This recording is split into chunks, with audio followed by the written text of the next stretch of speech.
우리가 지난 시간에 살펴본 것처럼 해석자가 한 방으로 크리스찬을 인도했었을 때 어둡고 캄캄한 밤 안에서 철창에 갇혀 있는 한 남성이 있었죠. 이 사람도 한때는 많은 사람들로부터 칭찬을 받는 신앙생활을 잘 하는 사람이었고 또 신앙에 대한 지식도 풍부한 사람이었습니다. 그런데 그가 결국 타락하게 되었고 이제는 그 철장에 갇혀서 절망밖에 남지 않은 사람으로 전락을 해버리게 된 것이죠. 이러한 모습을 크리스찬에게 보여주면서 이 믿음의 여정을 걸어나가는 삶 속에서 이 사람의 이 비참함과 고통을 잘 기억해야 된다라고 말합니다. 끝까지 이 사람의 주는 교훈, 반면교사로 삼아서 이 지침을 꼭 기억해 둬야 된다라는 교훈을 해 주었습니다. 그리고 원작의 내용은 이렇게 이어집니다. 자, 이제 정말 떠나야 할 것 같습니다. 그렇지 않을까요? 해석자는 황급히 막아섰다. 한 가지만 더 보고 가게. 더는 붙잡지 않겠네. 그 교훈을 받고 이제 그는 떠날 준비가 되었다라고 생각을 한 것이죠. 그래서 이제 떠나고자 하는 마음을 표하는데 해석자는 그에게 한 가지만 더 보여주겠다라고 이야기를 하는 것입니다. 그래서 이제 마지막 한 가지의 교훈을 그에게 더해 주는 것입니다.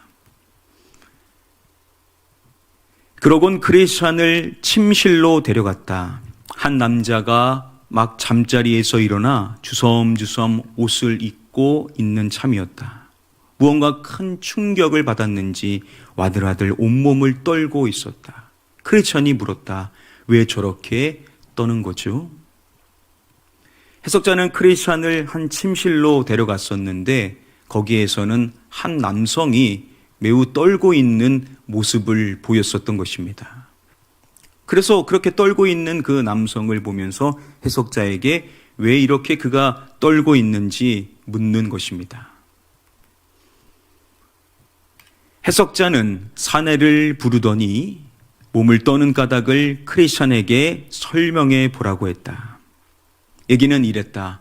어젯밤에 자면서 꿈을 꾸었는데 하늘이 칠흑같이 어두워지는 걸 보았습니다. 번갯불이 번쩍이고 천둥이 요란하더군요. 그렇게 무서운 천둥 번개에는 난생 처음이었습니다. 비몽사몽간에 하늘을 올려다봤더니 구름이 애사롭지 않은 속도로 몰려들기 시작하더군요. 곧이어 천지를 울리는 나팔 소리가 울러 퍼졌습니다. 그리고 어떤 분이 구름을 타고 수많은 수행원들의 호의를 받아가며 하늘나라에서 내려오셨어요. 해석자가 그 남성에게 당신이 떨고 있는 이유가 무엇인지를 크리스찬에게 밝혀주라고 한 것입니다. 그래서 그 남성이 이야기를 시작하는 것입니다. 자신이 어젯밤에 꿈을 꾸었다라는 것이죠. 그 꿈은 이러한 것이었습니다. 하늘이 진흙같이 어두워지면서 번개가 천둥이 요란하게 쳤었던 것입니다. 그리고 구름이 예사롭지 않은 속도로 몰려오기 시작하는 것입니다. 그리고 나팔 소리, 거대한 나팔 소리가 울려 퍼지기 시작하는 것입니다.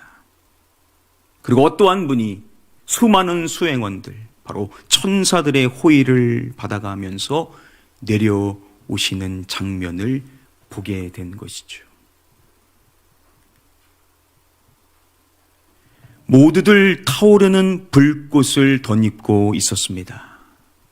하늘이 마치 불바다 같았어요. 그때 커다란 음성이 들렸습니다. 일어나라, 죽은 자들이여 심판의 자리로 나아오너라.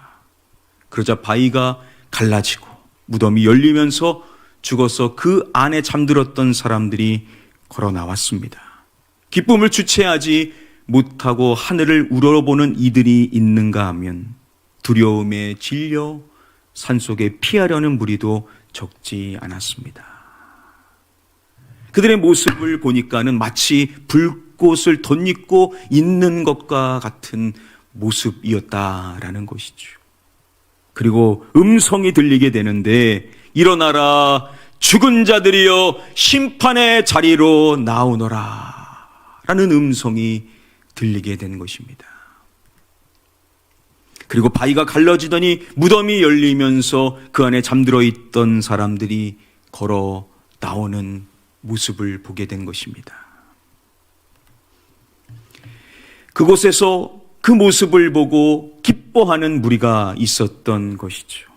반면에 기뻐하는 사람들과 다르게 무서워서 어떻게든 도망쳐 보려고 발부둥 치는 무리들이 또한 있었던 것입니다.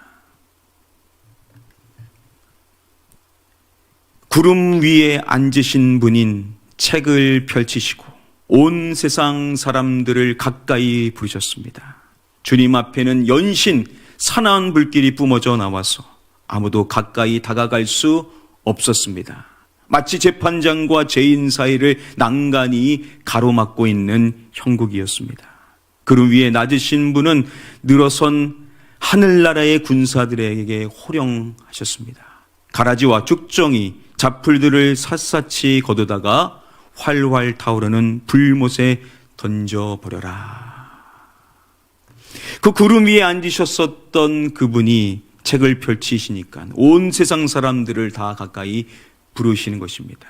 주님 앞에는 연신 사나운 불꽃이 뿜어져 나와 아무도 그분을 가까이 할 수가 없었던 것이죠. 그리고 마치 재판장과 죄인 사이에 난간이 가로막혀 있는 것처럼 이제 그분이 심판을 하시고자 하시는 모습이었었던 것입니다. 그리고 말씀하시는 것입니다. 가라지와 쭉정이와 잡풀들을 샅샅이 거두다가 활활 타오르는 불못에 던져버려라 라고 말씀을 하신 것이죠. 명령이 떨어지자마자 내가 서 있는 자리와 아주 가까운 곳이 스르르 갈라지면서 끝을 알 수 없을 만큼 깊은 웅덩이가 나타났습니다. 벌어진 아가미로 시커먼 연기와 불티가 소름 끼치는 비명과 함께 쉴 새 없이 새어나더군요. 구름 위에 앉으신 분이 천사들에게 선포했습니다. 알곡들을 모아서 곡간에 들여라. 그러자 수많은 이들이 구름 위로 올려갔습니다. 그 명령이 떨어지자마자 그가 가까이 있었던 곳에서부터 땅이 갈라지면서 사람들이 떨어지기 시작하는 겁니다. 사람들이 살려달라고 비명을 외치게 되는 것이죠.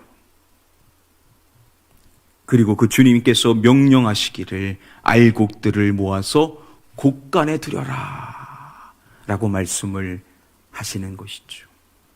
자, 그랬었을 때 택함 받은 수많은 이들이 구름 위로 들려 올려지게 되더라는 것입니다.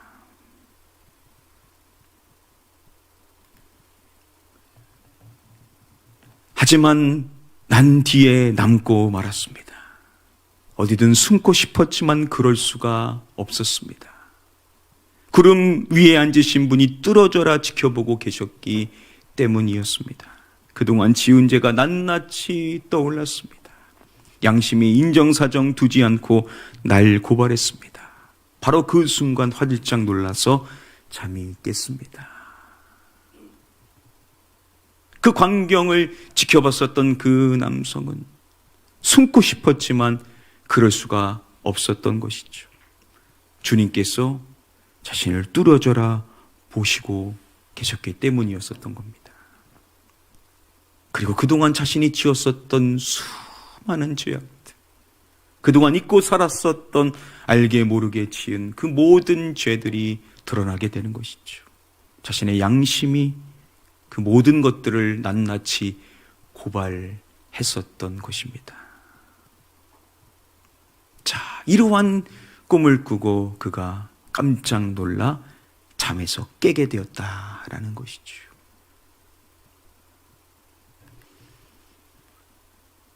크리스천이 물었다. 뭘 보고 그토록 두려움에 사로잡힌 겁니까? 남자가 설명했다. 심판의 날이 닥쳤는데 아무 준비가 돼 있지 않았으니까요.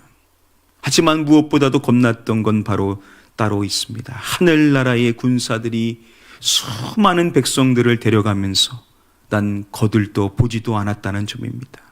그리고 발밑이 쫙 갈라지면서 지옥의 불못이 아가리를 벌리는데 얼마나 무서웠는지 몰라요. 양심도 가혹하게 날 몰아세웠어요.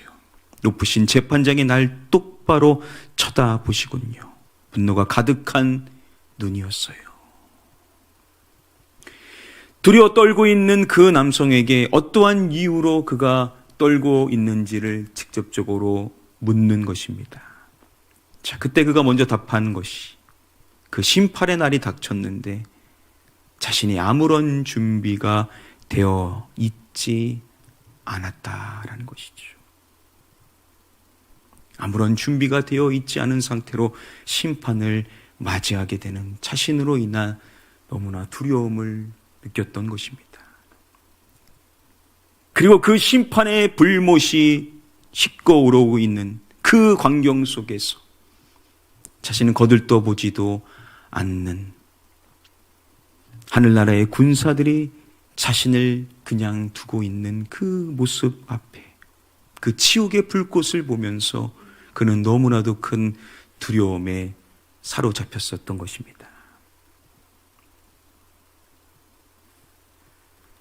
2017년도에 나왔었던 철로 역정이라는 이 뮤지컬 형식의 영화를 보면 지금 이 장면을 연출하고 있습니다. 영상을 준비해 봤습니다. 준비된 영상 함께 보시도록 하겠습니다.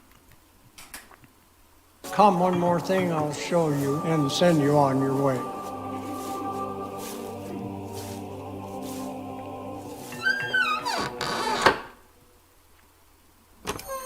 As they entered the last room, a man in bed shook. On his face was a dreadful and horrified look.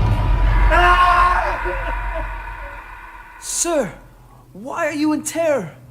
What caused your awful scream?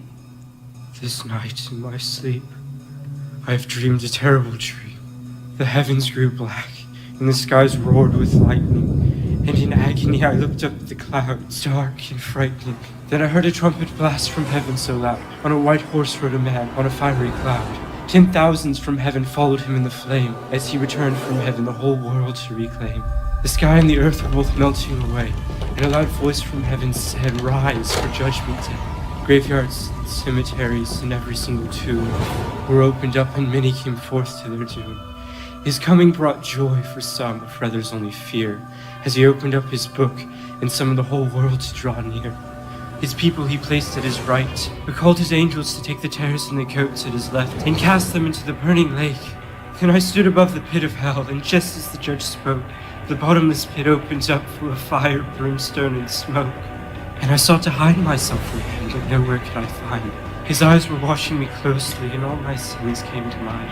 And my guilty heart beat fearfully as loud as a drum, and I was not at all ready for the judgment day to come.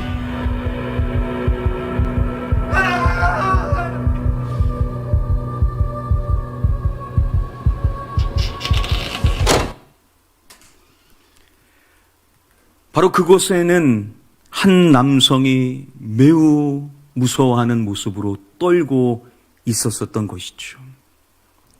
그가 그렇게 떨었었던 이유는 무엇이었습니까? 바로 심판의 날이 다가왔는데 문제는 무엇이냐? 나는 준비가 되어 있지 않다라는 것이죠. 그 마지막 때에 자신이 준비되어 있으면 모를 텐데 아무런 준비가 되어 있지 않은 상태였기 때문에 두려워 떨 수밖에 없었던 것이죠. 바로 이 장면에서 어떠한 말씀이 인용된 것이겠습니까? 예수님께서 마태복음 25장의 말씀에서 말씀하신 비유인 소위 열처녀의 비유를 우리가 떠올려 볼 수가 있을 것입니다. 예수님께서 천국에 대한 말씀을 하실 때 이렇게 말씀을 하십니다. 같이 한번 말씀 읽어보겠습니다. 시작. 그때에 천국은 마치 등을 들고 신랑을 맞으러 나간 열 처녀와 같다 하리니. 예수님께서 말씀을 해 주실 때 천국에 대한 말씀을 해 주십니다. 천국은 마치 등을 들고 신랑을 맞으러 나간 열 처녀와 같다라는 말씀으로 비유를 시작하는 것이죠. 자, 그 열 처녀 가운데 5명의 처녀는요, 미련한 처녀였음을 말씀하십니다. 그리고 나머지 절반의 5 처녀는 슬기로운 처녀임을 말씀을 해 주십니다.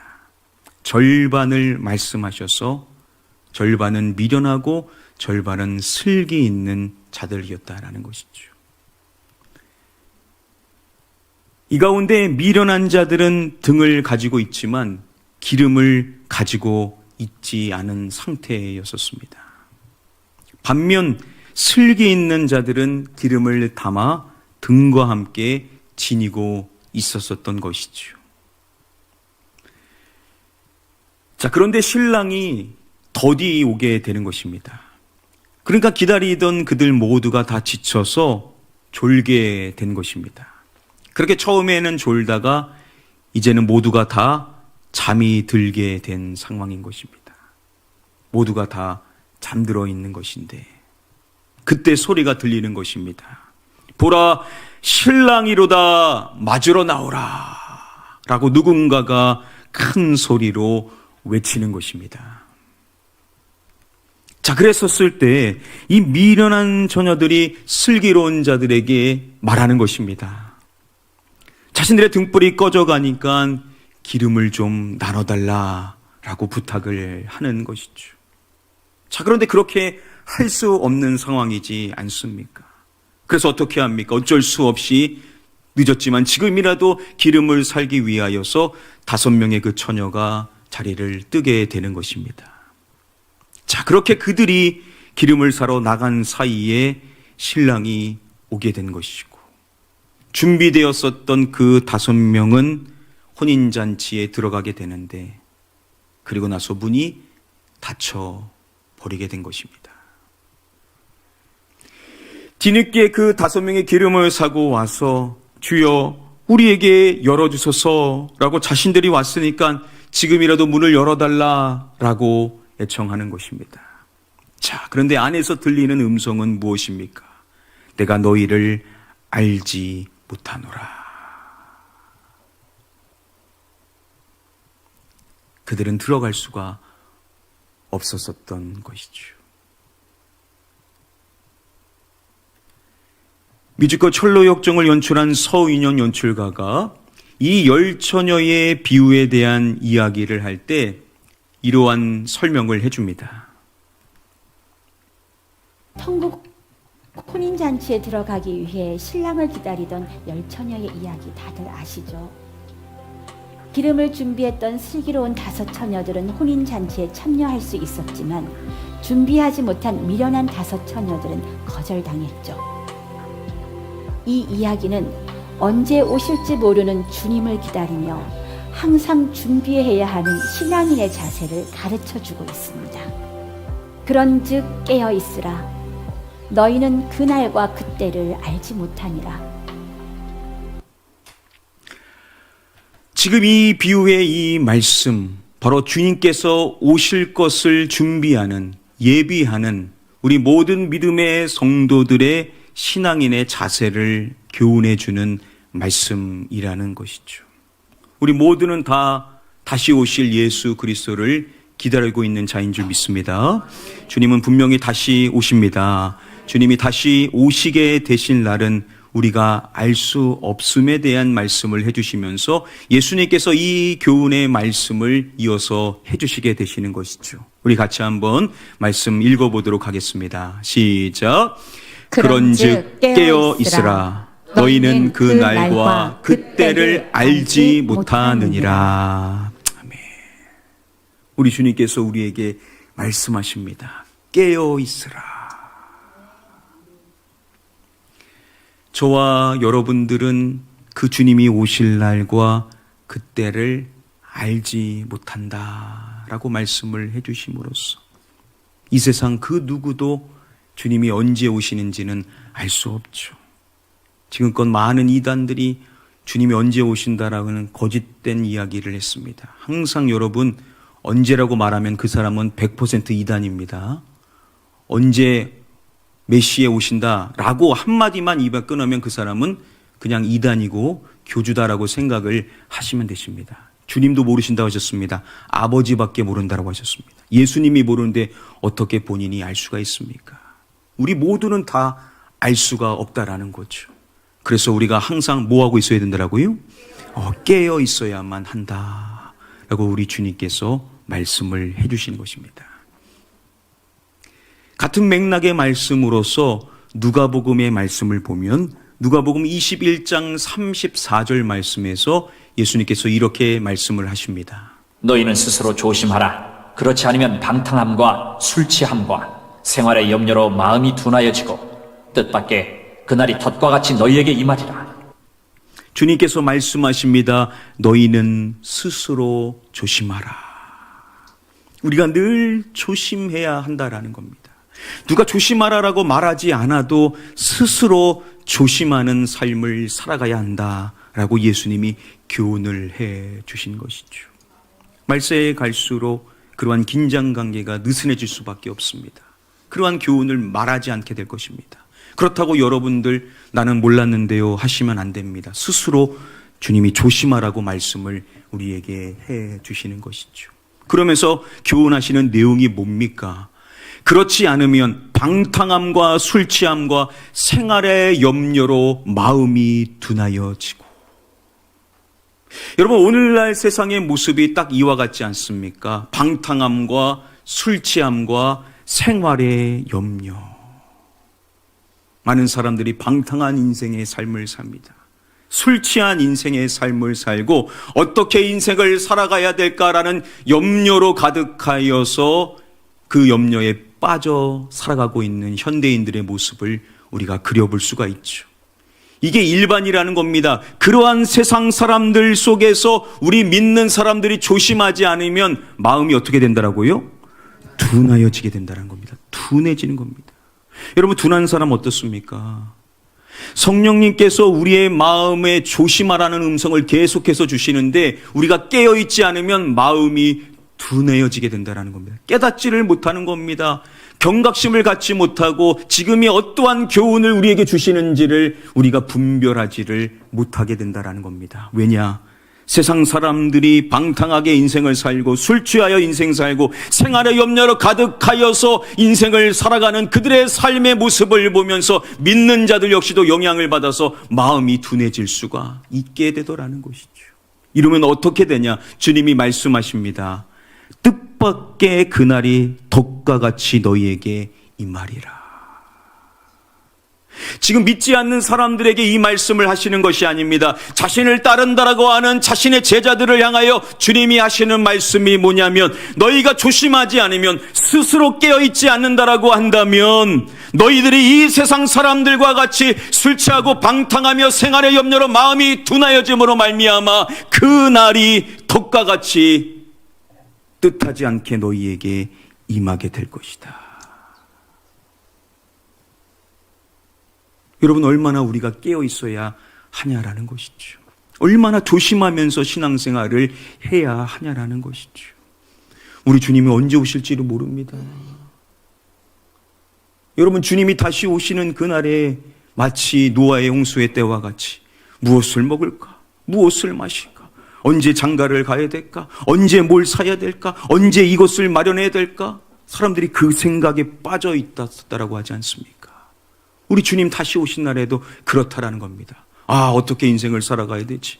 아, 뭘 사야 될까? 아, 어떻게 인생을 살아가야 될까? 아유, 기양 살 것 즐겨야지. 방탕하게 인생을 살자. 취하면서 인생을 살자. 이러한 세상 사람들 속에서 우리 믿는 자의 성도들도 마음이 둔해져서 이게 뭔지를 분별하지 못하고 이렇게 살아가도 되는 건가? 아, 이 정도면 나도 괜찮게 살아가는 거 아닌가? 이렇게 사람들이 성도들의 신앙의 기준이 자꾸만 아래로 떨어지고 있다는 겁니다. 오늘 현대 크리스찬들의 상황이 딱 이 상태 아닙니까? 적당하게 믿고 적당하게 즐기며 적당하게 구원받으면 된다. 절대 아니라는 겁니다, 여러분. 만일 그렇다면 그 날이 덕과 같이 우리에게 뜻하지 않게 임하게 된다라는 것이죠. 자, 그러면서 우리 주님께서 마지막으로 교훈해 주시는 말씀입니다. 같이 한번 읽겠습니다. 시작. 이러므로 너희는 장차 올리 이와 모든 일을 능히 피하고 인자 앞에 서도록 항상 기도하며 깨어 있으라 하시니라. 우리에게 말씀하십니다. 너희는 장차 올 이 모든 일을 능히 피하고 인자 앞에 서도록. 이 모든 일들을 피하고, 그것을 그냥 피하는 것이 아니라 능히 피하고, 그리고 주님 앞에 우리가 설 수 있도록 해야 된다. 자, 그렇다면 우리는 어떠한 생각을 해야 됩니까? 항상 이와 같은 장차 올 이 심판의 때에 있을 이 모든 일들, 그 남성이 꿈을 통하여 봤었던 그 모든 일들, 장차 이뤄질 일들을 우리가 볼 수 있어야 된다라는 것이죠. 그리고 그것을 피하는 자가 되는 비결이 뭐냐? 주님 앞에 서며 인생을 살아가는 사람. 코람데오의 인생, 내 인생이 주님 앞에 있다라는 것을 항상 인식하며 인생을 살아가야 되는데, 그러려면 어떻게 해야 되는가?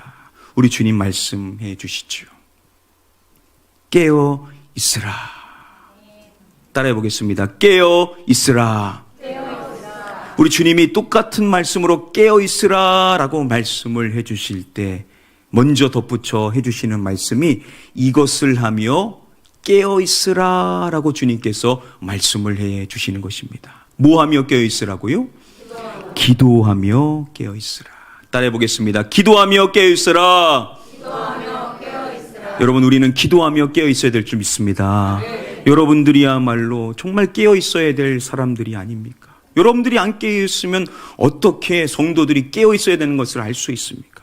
저는 항상 순장님들 놓고 기도합니다. 순장들이 깨어 있지 않은데 순원들이 어떻게 깨어 있을 수 있습니까? 항상 생각합니다. 아, 우리 순장도 기도 안 하던데요?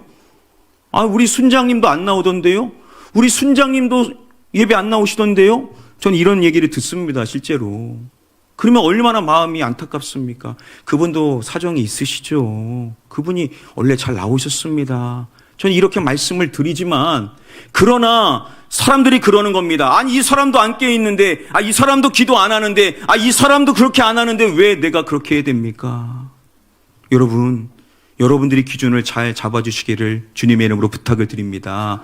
기도하며 깨어 있어야 될 줄 믿습니다. 우리 주님이 다시 오시기 때문에 그렇다라는 거예요. 가만히 있으면 그냥 구원받느냐? 주님 그렇게 말씀하시지를 않으신다라는 겁니다. 우리에게 말씀하시는 겁니다. 이 세상은 방탕하고 술 취하고 이 세상은 생활의 염려로 마음이 둔해져 있는 자들이 있는데, 그들 사이에 너희가 덕과 같이 이 날을 맞이하지 않으려면 너희는 항상 깨어 있어야만 한다라고 우리에게 말씀해 주시는 줄 믿습니다. 그 깨어 있기 위해서 우리가 뭘 해야 된다라고요? 기도해야 된다라는 겁니다. 기도. 그렇죠. 기도 안 하는데 어떻게 깨어 있을 수가 있습니까? 그런데 우리 주님은 그냥 기도하며 깨어 있으라라는 수준의 말씀을 하시지를 않습니다. 자, 기도를 하는데 어떻게 기도하며 깨어 있으라라고 말씀을 해 주십니다. 어떻게 기도하라고요? 항상 기도하며. 따라해 보겠습니다. 항상 기도하며 깨어 있으라. 항상 기도하며 깨어 있으라. 바로 이것이 우리 주님께서 우리 모두에게 교훈해 주시는 오늘 말씀의 결론입니다. 항상 기도하며 깨어 있으라. 바로 이것이 비결이라는 것이죠. 우리 주님 언제 오실지를 모릅니다. 우리의 마음이 언제 둔해질지를 몰라요. 지금도 우리의 마음이 지금 둔해져 있는지 모르겠습니다. 우리도 뭘 먹고 살아야 될지, 생활의 염려로 인하여서 이 세상의 방탕한 사람들을 보면서, 이 세상의 헛된 것을 추구하며 인생을 살아가는 사람들을 보면서 아우, 나 정도면 괜찮지. 여러분, 우리 지금 그러고 있지는 않습니까? 여러분, 그게 아니다라는 겁니다. 우리는 항상 기도하며 깨어 있어서 내가 주님 앞에 온전하게 설 수 있도록, 내가 그 모든 장차 있을 일을 피할 수 있기 위하여서 정신을 차리고 스스로 조심하여 항상 기도하여 깨어 있은 것, 바로 이것이 모든 성도들이 보여야 될 신앙의 모습인 줄 믿습니다. 여러분, 이렇게 항상 기도하며 깨어 있으셨던 분이 계시죠. 누구십니까? 바로 예수님이시죠. 바로 우리 예수님께서 이 땅에서 우리에게 모범을 보여주신 것, 항상 기도하며 깨어 있으셨었죠. 제자들은 피곤하여 곤비하여 잠자고 있을 때 우리 주님께서는 그들을 깨우시면서 너희가 1시간도 나와 함께 깨어 있을 수 없냐고 안타까워하셨었던 우리 주님. 그렇게 잠들어 있는 그 베드로를 위하여서도 밤새 기도하셨었던 우리 주님의 모습을 우리는 그려볼 수가 있습니다. 우리 주님이 항상 또한 저와 여러분들을 위하여 지금도 중보하고 계신 줄 믿습니다. 우리 주님 얼마나 감사하십니까? 우리 주님이 우리를 위하여 중보하고 계셔서 우리의 마음이 둔해어지지 않도록, 우리가 깨어있을 수 있도록, 우리가 기도할 수 있도록 우리를 위하여 중보하고 계실 우리 주님을 떠올리면서 우리는 그분으로 인하여 힘을 얻고 항상 기도하며 깨어있는 자가 되어야만 될 줄 믿습니다. 오늘 여러분들이 이 말씀을 들은 것은 너무나도 다행입니다. 왜냐? 주님은 오십니다. 속히 오신다라고 말씀하셨습니다. 그분이 하루가 천년 같고 천년이 하루 같지만 주님의 약속은 속히라는 말씀으로 우리에게 분명히 말씀을 해 주셨습니다. 주님 내일 오실지 모른다라는 것, 이러한 긴장감을 항상 갖고 신앙생활을 할 때 나는 지금 주님 앞에 설 수 있는가? 나는 지금 그 모든 장차 있을 일을 피할 준비가 되어 있는가? 나는 스스로 조심하고 있는가? 난 내 자신을 쳐서라도 내가 내 자신을 복종시켜 주님의 말씀 앞에 인생을 살고자 하고 있는가? 나의 의가 아니라, 내 행위가 아니라 주님 앞에 정말로 참된 살아있는 성도의 모습으로서 주님 다시 오시는 삶을 기다리고 있는 그 참된 깨어있는 슬기로운 성도의 모습을 가지고 있는가? 오늘 우리 주님께서 우리에게 말씀을 해주셨으니까 오늘 이 말씀을 통하여 우리는 슬기로운 성도가 되어서 항상 기도함으로써 깨어 주님을 맞이할 준비를 하고 있는 자가 되어야만 될 줄 믿습니다. 오늘 이 자리에 계신 분들이 그렇게 깨어 있으시면요, 여러분들 주변에 있는 분들도 깨게 될 수밖에 없어요. 왜냐? 신앙생활 저렇게 하시는구나, 이렇게 말할 수밖에 없어요. 다 보니까요. 우리가 기준이 되셔서, 여러분들이 그러한 모델이 되셔서 여러분들이 그렇게 주님을 기다리는 자의 심령으로서 하루하루 주님 앞에 서는 자로의 모습으로 선다면 우리 가나안 교회 많은 영혼들이 그렇게 함께 깨어 주님을 기다리게 될 줄 믿습니다. 그래서 우리 가나안 교회는 항상 기도하며 깨어 있는 교회, 우리 주님이 기뻐하시는 교회, 주님 언제 오시든지 준비되어져 있는 교회, 주님이 오셨을 때 우리 가나안 교회는 슬기로운 교회로 칭찬받는 교회가 될 줄 믿습니다. 그 일을 위하여 쓰임받는 이 자리는 우리 모든 성도님들이 다 되시기를 주님의 이름으로 간절히 축복하며 축원합니다.